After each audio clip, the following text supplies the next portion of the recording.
I was literally just reading something when I received my 6-year-old woman fantasy magazine in the mail. It had a little cute quote on it, and it read something along the lines of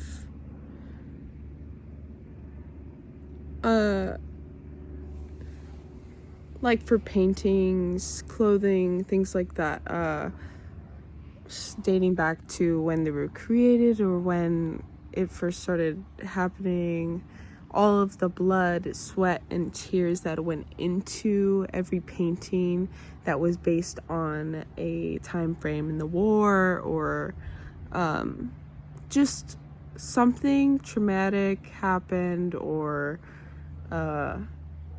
so it basically said, like, no wonder art is so expensive. You're paying for somebody else's, or you're literally paying for somebody else's hardships. And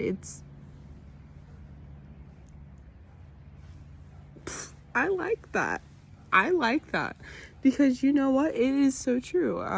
What our ancestors went through, depending on your nationality, religion, culture.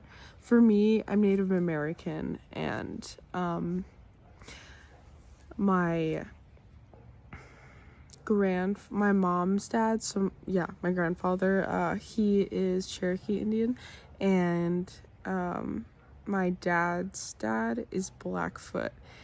So I don't know too much, and I always want to read more about it, but I definitely should, instead of like just waiting around and saying like, oh well, it'll pop up eventually. Like, I'll get all of my answers without paying for it. Like, I honestly just don't want to like download or whatever Ancestry or whatever it is. Like, I should, but yeah. So whatever my ancestors went through, of course it was full of blood, sweat, and tears. I mean, like, dating back to just 1700s, like, maybe, no, 1870s, around that time.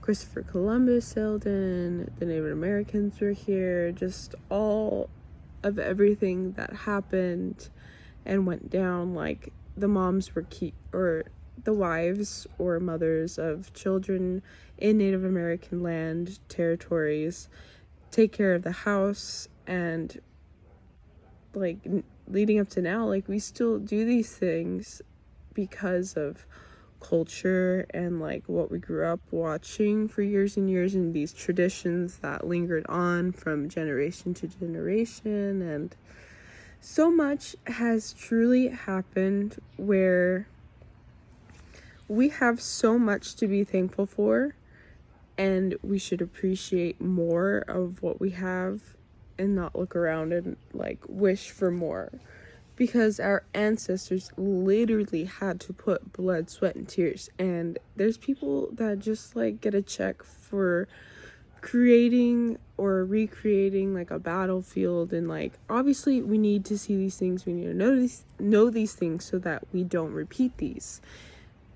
But how could we just see it, think, oh my gosh, I'm gonna make a fortune off of this? Or even if they're not just thinking that, they're like, wow, this is so beautiful. Yes, it's beautiful, but like, we are so ungrateful for what our ancestors did for us.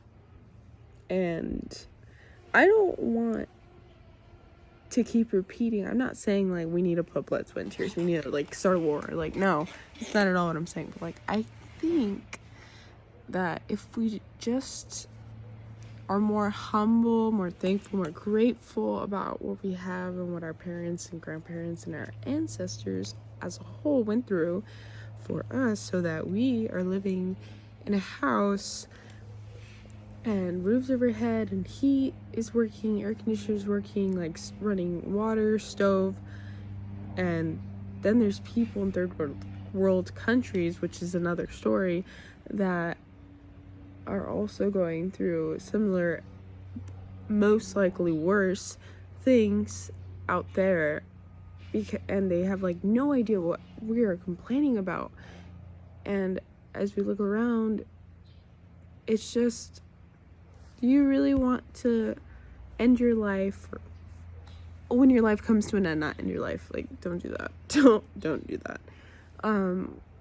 When your life comes to an end, you really want to look back and think like, wow, I didn't want to complain about that, but I did. Or like, I got rid of that person in my life and I shouldn't have, or I misjudged, or I was angry, or I was stubborn, or I made all this money and I still wasn't happy, or I didn't make enough, or I didn't donate it or give it to charity, or just offer my blessings to other families who are going through similar situations, if not worse. And if they are, like, why aren't we doing more? And I want to do more. Can I get an amen?